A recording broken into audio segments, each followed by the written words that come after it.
नमस्कार मित्रों, स्वागत है आपका एक बार फिर से मेरे YouTube चैनल में जिसका नाम हिंदुस्तान है। तो मित्रों, इस वीडियो संदेश में मैं आपको राजा राम मोहन राय की सच्चाई के बारे में बताना चाहूँगा, जिनके बारे में बड़े बड़े दावे किए जाते हैं कि उन्होंने हिंदू समाज से सती प्रथा का अंत किया, बाल विवाह का अंत किया, कर्म कांडों का अंत किया और काफ़ी सारे उन्होंने अंधविश्वासों का अंत किया। मतलब ये किया वो किया, मतलब उनको कहा जाता है कि वो एक बहुत बड़े समाज सुधारक थे। लेकिन मित्रों, जबकि वास्तविकता कुछ और है। वास्तविकता ये है कि अंग्रेजों ने अपनी पैठ बनाने के लिए, अपने विचारों को फैलाने के लिए, अपने धर्म को फैलाने के लिए, उसका प्रचार प्रसार करने के लिए, या भारत को लंबे समय तक कैसे गुलाम बना के रखा जा सके, उन्होंने हर जाति, धर्म और क्षेत्र में अपने अपने कुछ मोहरे स्थापित कर रखे थे, या उनको आप एजेंट भी कह सकते हो। तो वो क्या करते थे कि वो एजेंट या मोहरे जो होते थे वो अंग्रेजों के लिए काम करते थे, और अंग्रेजों का उसमें उद्देश्य यही होता था कि एक तो वो लंबे समय तक अपने शासन को भारत में बनाए रख सकें, और दूसरा क्या है, ज्यादा से ज्यादा अपने ईसाई धर्म का प्रचार प्रसार कर सकें। अब ईसाई धर्म का प्रचार प्रसार कैसे होगा भाई? ईसाई धर्म का प्रचार प्रसार तभी होगा जब आप दूसरे धर्म में कमियां निकालें। तो उसके लिए उन्होंने बहुत सारे हर प्रकार की जाति और क्षेत्र में अलग अलग विषयों में अपने अपने मोहरे या यूं कहेगी एजेंट छोड़ रखे थे, जो अंग्रेजों से वेतन पाते थे। तो प्राप्त जानकारी के अनुसार उनमें से उनके एक मोहरे थे राजा राम मोहन राय। ये राजा राम मोहन राय कोई पैदाइशी राजा नहीं थे। कहा जाता है कि मुगल बादशाह अकबर द्वितीय ने इनको राजा की उपाधि दी थी, और ये राजा राम मोहन राय का जन्म बंगाल में हुआ था। ये 1772 में पैदा हुए थे और 1833 में ये इंग्लैंड में ब्रिस्टल में मर गए। तो बताया जाता है कि भाई यदि कोई हिंदू होता है तो उसको जलाया जाता है, अंतिम संस्कार के लिए दाह संस्कार होता है, लेकिन बताते हैं राजा राम मोहन राय को इंग्लैंड में दफनाया गया। तो इनके दफनाने से ये सिद्ध होता है कि ये हिंदू नहीं थे, ये ईसाई बन गए होंगे शायद, तो इसलिए शायद इनको दफनाया गया। तो मित्रों, ये राजा राम मोहन राय थे कौन? राजा राम मोहन राय इंग्लैंड की ईस्ट इंडिया कंपनी में एक क्लर्क थे, जो इनका कार्यकाल था 1909 से 1914 तक। तो 1909 से 1914 तक ये इंग्लैंड की ईस्ट इंडिया कंपनी में क्लर्क थे, और फिर अंग्रेजों ने इनको अपने उद्देश्य के लिए इनको फिट किया और इनसे ईसाई धर्म का प्रचार कराया। ईसाई धर्म के प्रचार प्रसार में इनके सहायक थे अलेक्जेंडर ड्रफ। तो मित्रों, कहा जाता है कि इन्होंने भारत में सती प्रथा का अंत किया, जो कि एक कुप्रथा थी। लेकिन राजा राम मोहन राय या किसी भी सिलेबस ने या वामपंथी स्कॉलरों में किताबों में हमको ये नहीं पढ़ाया जाता कि सती प्रथा अगर कुप्रथा थी तो ये हिंदुस्तान में या हिंदुओं में कब शुरू हुई। क्योंकि आप देखिए, भारत के हिंदुओं के किसी भी वेद या ग्रंथ में या धार्मिक साहित्य में कहीं भी सती प्रथा का वर्णन नहीं मिलता। तो फिर सती प्रथा आई कहां से? तो मित्रों, सती प्रथा और बाल प्रथा इसलिए आई क्योंकि जब यहाँ पे मुस्लिम शासन कर रहे थे, नवाब सुल्तान अपहरण, लुटेरे और बलात्कारी थे, तो ये क्या करते थे, जैसी विपक्षी या हिंदू राजा के विरुद्ध युद्ध जीतते थे, तो युद्ध में जीतने के बाद में क्या करते थे कि हिंदू स्त्रियों को बंदी बना लेते थे और उनको आपस में बांट लेते थे, और उनके साथ में बलात्कार करते थे, तरह तरह से उनके साथ में उनको टॉर्चर करते थे। तो इसी के डर की वजह से वो हिंदू स्त्रियां इनके हाथ ना पड़ जाएं, इसलिए क्या करती थी, वो मर जाती थी। मतलब वो मर जाती थी, अपना जीवन को समाप्त कर लेती थी। लेकिन ये इतने क्रूर और इतने कामुक आदमी, बलात्कारी होते थे ये लुटेरे अरबी, तो मरने के बाद में भी ये उन महिलाओं से बलात्कार कर लेते थे।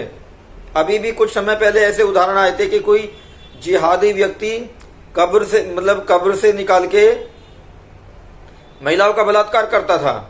तो मित्रों, चूंकि ये जीते जी मुस्लिम लुटेरों या आक्रमणकारियों के हाथ नहीं पड़ना चाहती थी हिंदू महिलाएं, चाहे वो राजा की रानी हो या महारानी हो या साधारण महिला हो, तो इसलिए वो चूंकि मरने के बाद भी उनका बलात्कार ना हो जाए, उनके हाथ ना पड़ जाए, तो इसलिए वो क्या करती थी कि सामूहिक रूप से जैसे ही उनको पता चलता था कि युद्ध हारने वाले हैं, तो वो जौहर कर लेती थी, मर जाती थी, आग में जल जाती थी, या इसी को सती प्रथा कहते हैं। और रही बात बाल विवाह की, तो बाल विवाह भी यही था कि ये क्या करते थे, जैसी कोई हिंदू लड़की जवान होती थी तो उसको उठा के ये अपना हवस का शिकार बना लेते थे। तो इसलिए क्या करते थे कि हिंदू बाल विवाह में बचपन में अपने बच्चों के साथ शादी करने लगे, और शादी भी वो रात को करने लगे। क्यों?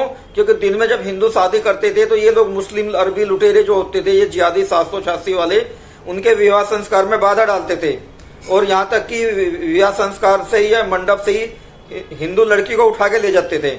तो इसलिए उसी परंपरा को देखते हुए, इनकी परेशानियों से देखते हुए, इनकी हरकतों को देखते हुए हिंदुओं ने शायद रात में शादी का प्रचलन किया, क्योंकि रात में सब सो जाते हैं, आराम कर रहे होते हैं। तो इसलिए उन्होंने हिंदुओं ने चोरी छुपके रात में शादी करने का कार्यक्रम शुरू किया।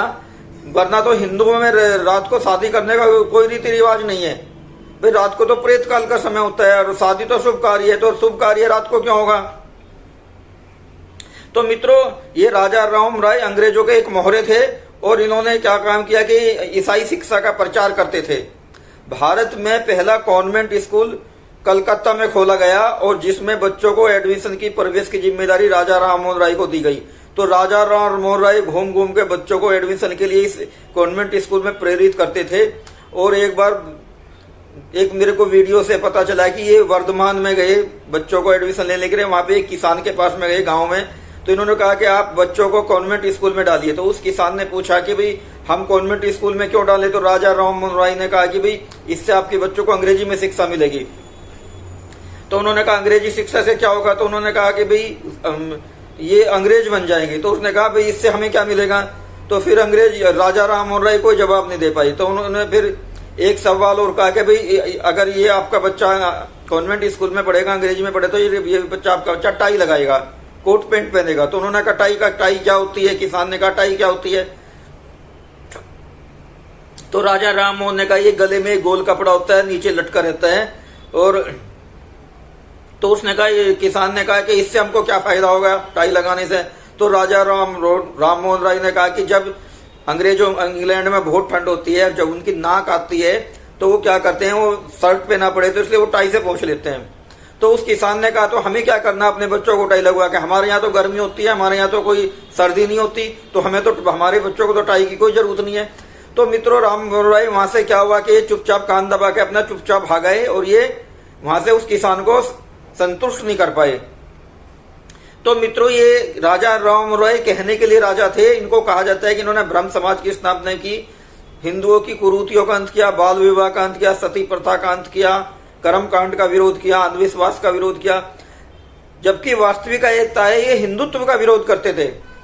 भाई आदमी क्या है, हिंदू क्यों है? क्योंकि वो अपने संस्कारों से जुड़ा हुआ है, अपने कर्म कांडों से जुड़ा हुआ है। तो यदि किसी भी हिंदू को आप उसके संस्कारों और कर्म कांडों से अलग कर दोगे तो मार्केट में एक बाजारू मुर्गा हो जाएगा, उसको कोई भी खरीदने के लिए तैयार हो जाएगा।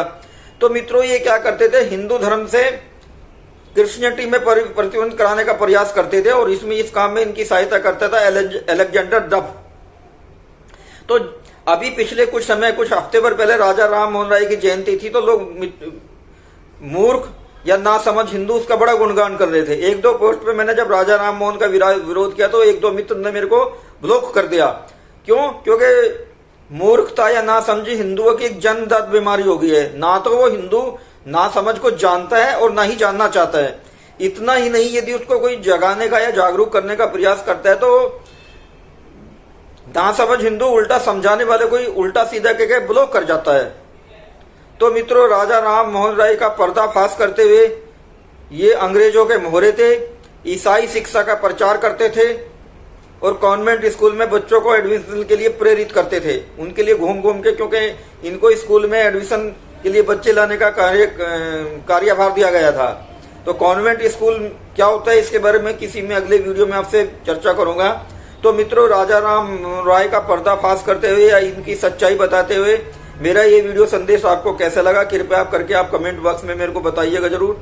और साथ ही मैं आपसे विनती करता हूं कि जिन लोगों ने मेरा ये YouTube चैनल सब्सक्राइब ना किया हो, कृपया करके केवल वीडियो को लाइक करके न जाइएगा, मेरे इस YouTube चैनल को सब्सक्राइब कर दीजिए, और साथ ही बेल आइकन को प्रेस करना ना भूले, ताकि जब भी मेरा नया वीडियो अपलोड हो आपको नोटिफिकेशन के द्वारा जानकारी मिल सके। तो मित्रों, मैं आपसे मिलता हूँ एक नए विषय के साथ, एक नई वीडियो के साथ। तब तक के लिए मेरा आपको जय हिंद, भारत माता की जय।